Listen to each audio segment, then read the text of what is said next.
This all happened some time ago, so I apologize in advance if I'm a little hazy on the details. I was a very different person back then, so it's difficult to dredge it all up again like this. You know, looking back, I was probably depressed in some way. On the face of it, everything seemed to be going fine in my life. I had a beautiful wife, a great job, and a young baby daughter.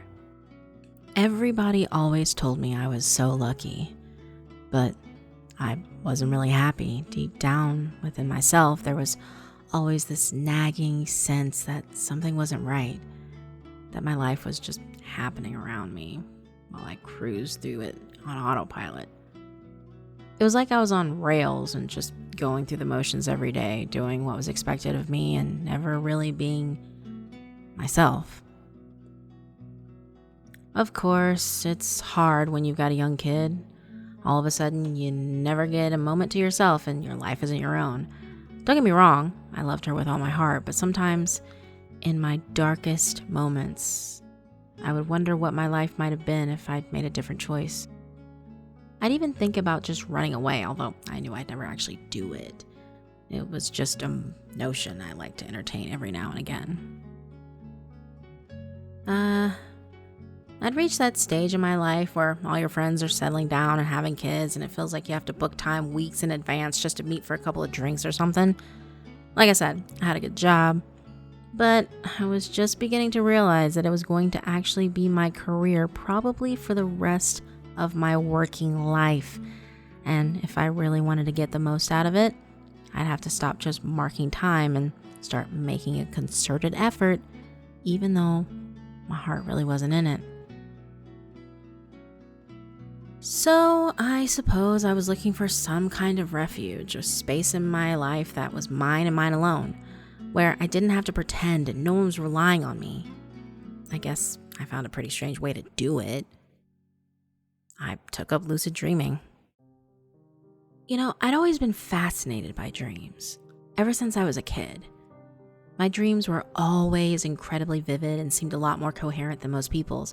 They seemed to have more substance to them, more reality. Maybe more than my actual life had at the time. I can still remember my first lucid dream. I wish I could properly describe what it felt like, that sudden realization that everything around me was an illusion, and an illusion that was totally under my control. It was literally like becoming a god. After that first time, I began using every spare moment I had to read up on the subject. Methods and techniques for achieving lucid dreams, other people's accounts of their own adventures in their subconscious mind. I devoured everything I could find and quickly became an expert. I built entire kingdoms for myself in my sleep and would retreat there every night, finding there the freedom and excitement that didn't exist in my waking world. I was the architect of my own imagination and traveled through the farthest reaches of space and the deepest fathoms of the ocean with equal ease. I led armies, fought epic battles against fearsome monsters, and founded nations which hailed me as their king. I began living solely for the hours of darkness, for the moment when my head hit my pillow and I could leave my humdrum life behind and enter an existence that felt more truly my own. I didn't mind my job anymore. I was getting on better with my wife, and my daughter was once again the apple of my eye. Things were good, or so it seemed. Slowly, though, an intruder began to impinge upon my perfect little world. At first, I sensed him more than I saw him, a figure always on the edges of things, a presence that disturbed and intrigued me in equal measure. After a while, I began to get glimpses of him. I'd see him for a second through a dirty window pane or speeding past in a car, only for a moment. But he was always staring directly at me and always grinning a leering, maniacal grin. He was a tall, gangly man, always dressed in white, with wild eyes full of dark intent and a shock of black hair that made his pale, high cheekbone face even more intense. He unsettled me deeply. Whenever I encountered him, he ruined whatever fantasy I was playing out, yet I could never approach him or confront him directly, despite my unlimited powers in the world of dreams. He always slipped away from me, and this fact alone ruined each dream he appeared in. He became a constant reminder of the unreality of my dreaming world and made me aware of the fact that all this was just make-believe, just so much meaningless, idle fancy. And then I began encountering the White Room. I'd be in the middle of a fantastic dream, running through a door in an ancient medieval castle, or diving through an airlock on a city-sized spacecraft, when suddenly I'd find myself plunging into a completely white, featureless room with no doors, no windows, and no exit back to where I'd been. And he'd be there, the gangly man, grinning at me with his twisted, unnatural grin, fixing me fast with his crazed, evil eyes. He didn't speak at first. He just watched me as I pounded on the walls and explored every inch of the room looking for some means of escape. All my powers are gone. Usually I would have just blasted my way out with the power of my mind or created a trapdoor that would get me out of there, but somehow, no matter how hard I tried, there was nothing I could do. There was just me and him, standing there in the White Room for what seemed like hours at a time, until eventually morning would come and I'd wake up, pale and shaking and bathed in a sheen of cold, clammy sweat. This went on for months. Now, as soon as I fell asleep, I was there in the White Room, and I stayed there all night. I began to dread sleep as much as I had once loved it. I scoured through all the books and articles I had collected on lucid dreaming to see if anyone else had experienced something similar, but couldn't find anything. It seemed I was totally alone, just me and the gangly man night after night, until I was afraid even to look at him. Eventually, he began to talk to me.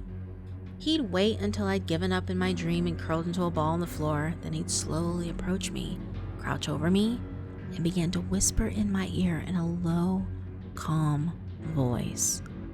A slow, even whisper without tone or inflection.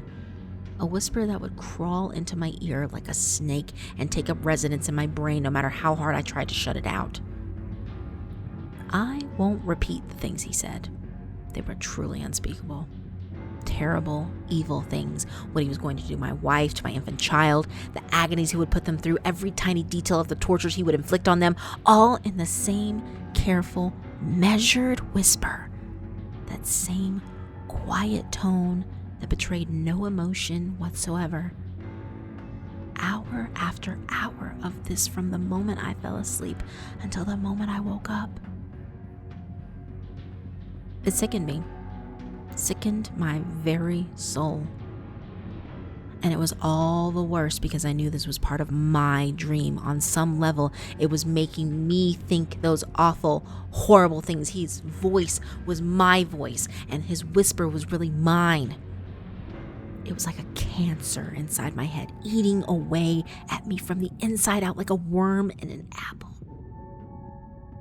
I could no longer look my wife in the eye, and I took no joy in seeing my daughter, even though I loved her more than ever. Always the echoes of that terrible whisper would come back to me, and I would hear his voice silently in my ear throughout my entire waking life. By this time, I was at my wit's end. I felt like a hollow shell of a man poised on the brink of insanity. I decided to take sleeping pills before bed, hoping to enter a deep and dreamless sleep with no sign of the gangly man and no more of his horrific whispering. My plan backfired. I awoke unexpectedly in the middle of the night, my eyes blinking open and my mind instantly alert and totally awake.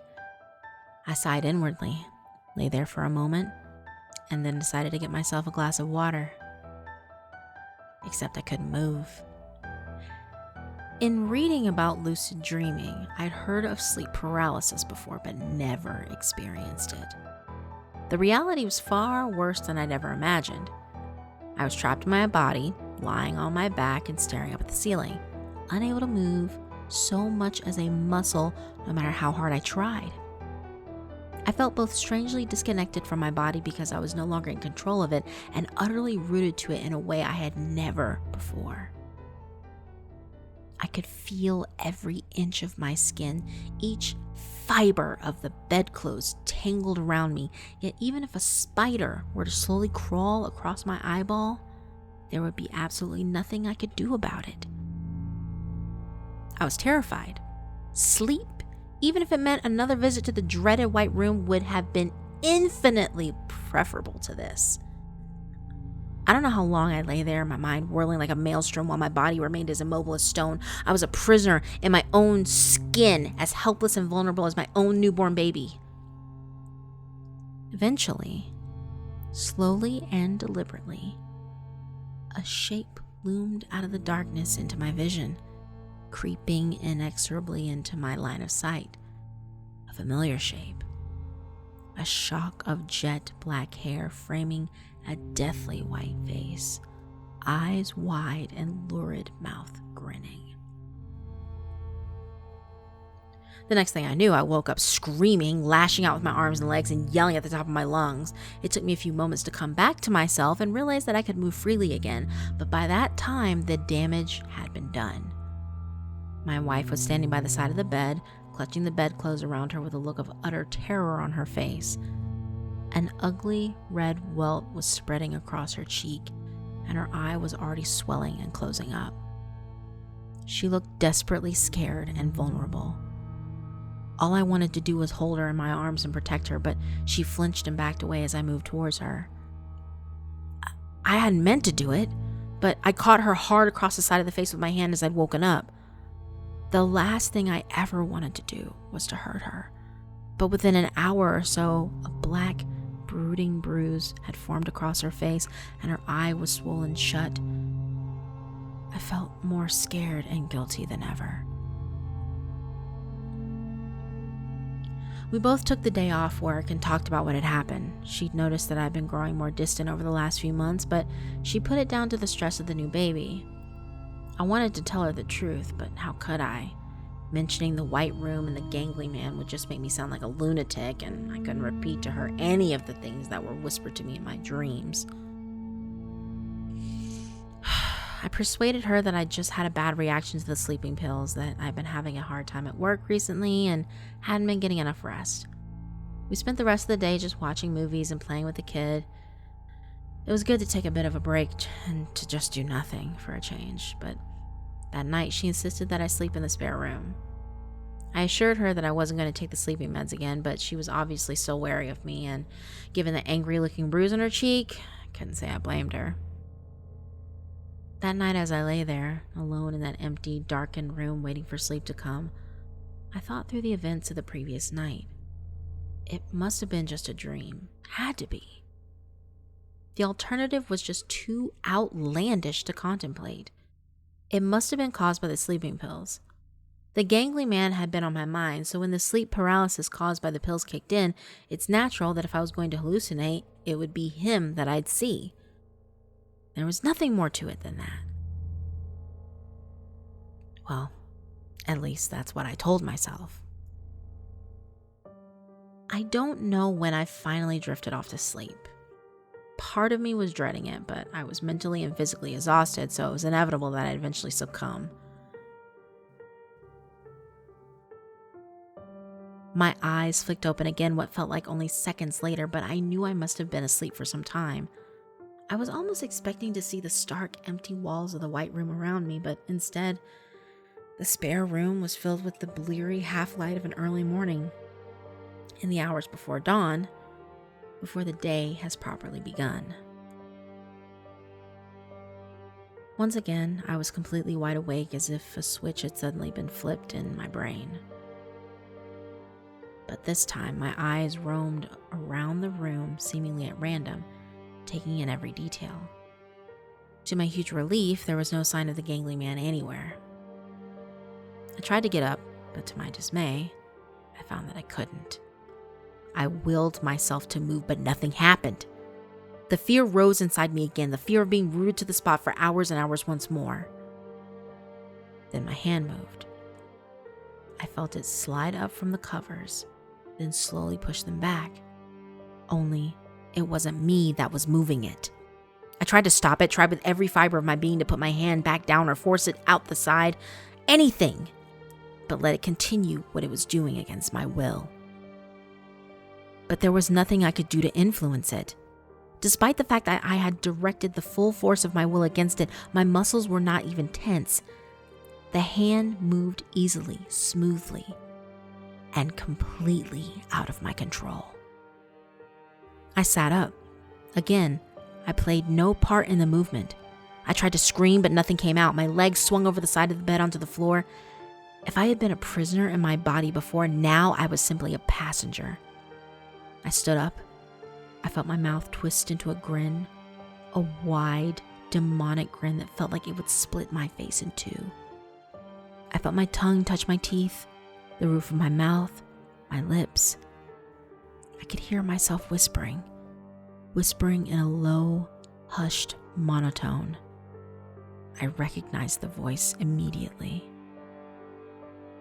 Despite the blind panic within me, I could do nothing as I walked calmly and quietly out of the room and down the hall, towards where my wife and daughter lay innocently sleeping.